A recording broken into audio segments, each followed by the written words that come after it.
CM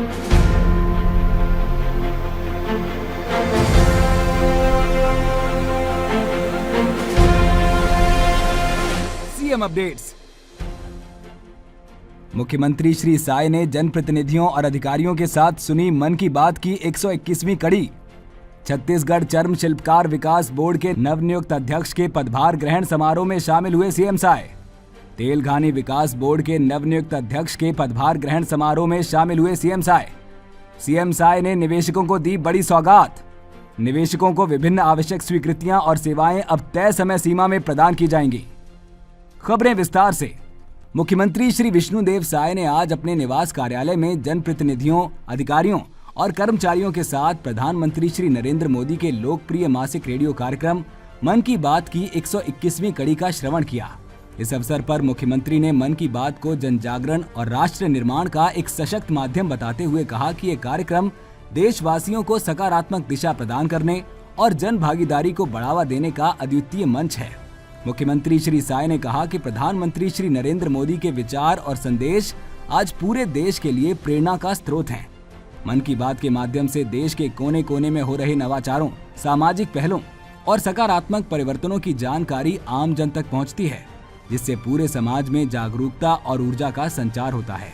उन्होंने कहा कि ये कार्यक्रम न केवल प्रेरणा देता है, बल्कि समाज में सक्रिय भागीदारी और रचनात्मक परिवर्तन को भी प्रोत्साहित करता है। मुख्यमंत्री श्री साय ने प्रसन्नता व्यक्त करते हुए कहा कि प्रधानमंत्री श्री मोदी ने इस बार मन की बात में छत्तीसगढ़ के दंतेवाड़ा जिले में स्थापित विज्ञान केंद्र की विशेष रूप से सराहना की है। उन्होंने इसे प्रदेश के लिए गर्व का विषय बताते हुए प्रधानमंत्री के प्रति हार्दिक आभार व्यक्त किया। इस अवसर पर विधायक श्री पुरंदर मिश्रा, छत्तीसगढ़ खनिज विकास निगम के अध्यक्ष श्री सौरभ सिंह सहित अन्य अधिकारीगण उपस्थित थे।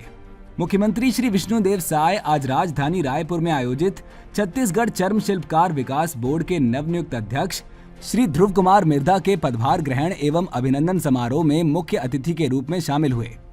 इस अवसर पर उन्होंने श्री मिर्धा को उनके दायित्व के लिए शुभकामनाएं दी। मुख्यमंत्री श्री साय ने कहा कि श्री ध्रुव कुमार मिर्धा के जनसेवा के दीर्घ अनुभव का लाभ निश्चित रूप से पूरे समाज को मिलेगा। उन्होंने विभिन्न महत्वपूर्ण पदों पर रहते हुए भी सामाजिक कार्यों में सक्रिय योगदान दिया है और आज उन्हें एक बड़ी जिम्मेदारी मिली है।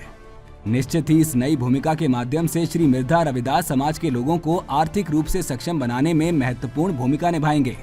मुख्यमंत्री श्री साय ने अपेक्षा जताई कि श्री मिर्धा बोर्ड के माध्यम से भारत सरकार एवं राज्य सरकार की जन कल्याणकारी योजनाओं का लाभ समाज के अंतिम व्यक्ति तक पहुंचाने में योगदान देंगे। इस अवसर पर उप मुख्यमंत्री श्री अरुण साव, राजस्व मंत्री श्री टंकराम वर्मा, विधायकगण श्री सुनील सोनी, गुरु खुशवंत साहिब सहित विभिन्न मंडल आयोगों के अध्यक्ष, छत्तीसगढ़ चर्म शिल्पकार विकास बोर्ड के अधिकारी कर्मचारी तथा बड़ी संख्या में गणमान्य नागरिक उपस्थित थे। मुख्यमंत्री श्री विष्णुदेव साय आज राजधानी रायपुर के डीडीयू ऑडिटोरियम में आयोजित गरिमामय समारोह में छत्तीसगढ़ तेलघानी विकास बोर्ड के नवनियुक्त अध्यक्ष श्री जितेंद्र कुमार साहू के पदभार ग्रहण एवं अभिनंदन समारोह में शामिल हुए। इस अवसर पर उन्होंने श्री साहू को उनके नए दायित्व के लिए हार्दिक बधाई एवं शुभकामनाएं दी।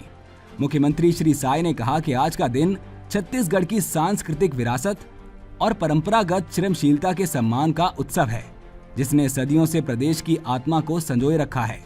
उन्होंने कहा कि श्री जितेंद्र साहू एक शिक्षित और प्रगतिशील किसान हैं और सामाजिक जीवन का दीर्घ अनुभव रखते हैं। निश्चित ही उनके नेतृत्व में छत्तीसगढ़ तेलघानी विकास बोर्ड नई ऊंचाइयों को छुएगा। इस अवसर पर उप मुख्यमंत्री श्री अरुण साव, विधायकगण श्री सुनील सोनी, श्री ईश्वर साहू, श्री दीपेश साहू, श्री डोमन लाल कोरसेवाड़ा सहित विभिन्न मंडल आयोगों के अध्यक्ष, तेलघानी विकास बोर्ड के अधिकारी कर्मचारी तथा बड़ी संख्या में गणमान्य नागरिक उपस्थित थे। छत्तीसगढ़ में औद्योगिक निवेश को बढ़ावा देने के लिए मुख्यमंत्री श्री विष्णुदेव साय के नेतृत्व में राज्य सरकार ने एक बड़ा कदम उठाया है। निवेशकों को विभिन्न आवश्यक स्वीकृतियां और सेवाएं अब तय समय सीमा में प्रदान की जाएंगी। इसके साथ ही कई नई सेवाओं को छत्तीसगढ़ लोक सेवा गारंटी अधिनियम 2011 के तहत अधिसूचित भी कर दिया गया है, जिससे औद्योगिक विकास को गति मिलेगी और निवेशकों का विश्वास मजबूत होगा। मुख्यमंत्री श्री विष्णुदेव साय ने कहा है कि छत्तीसगढ़ को निवेशकों के लिए देश का सबसे अनुकूल राज्य बनाना हमारी प्राथमिकता है। औद्योगिक विकास से न केवल राज्य की अर्थव्यवस्था सशक्त होगी, बल्कि युवाओं के लिए रोजगार के व्यापक अवसर भी सृजित होंगे। हमारी सरकार निवेशकों को त्वरित, पारदर्शी और जवाबदेह सेवाएं उपलब्ध कराने के लिए संकल्पित है। गौरतलब है कि अब तक जिन सेवाओं को लोक सेवा गारंटी अधिनियम के तहत अधिसूचित नहीं किया गया था, उन्हें इस आदेश के माध्यम से अधिसूचित माना जाएगा। यह आदेश राज्य में लागू हो चुका है। छत्तीसगढ़ शासन का ये प्रयास औद्योगिक विकास के क्षेत्र में राज्य को अग्रणी बनाने की दिशा में मददगार साबित होगा। सीएम अपडेट्स में आज के लिए इतना ही। कल फिर मिलेंगे नई अपडेट्स के साथ। जय हिंद, जय छत्तीसगढ़।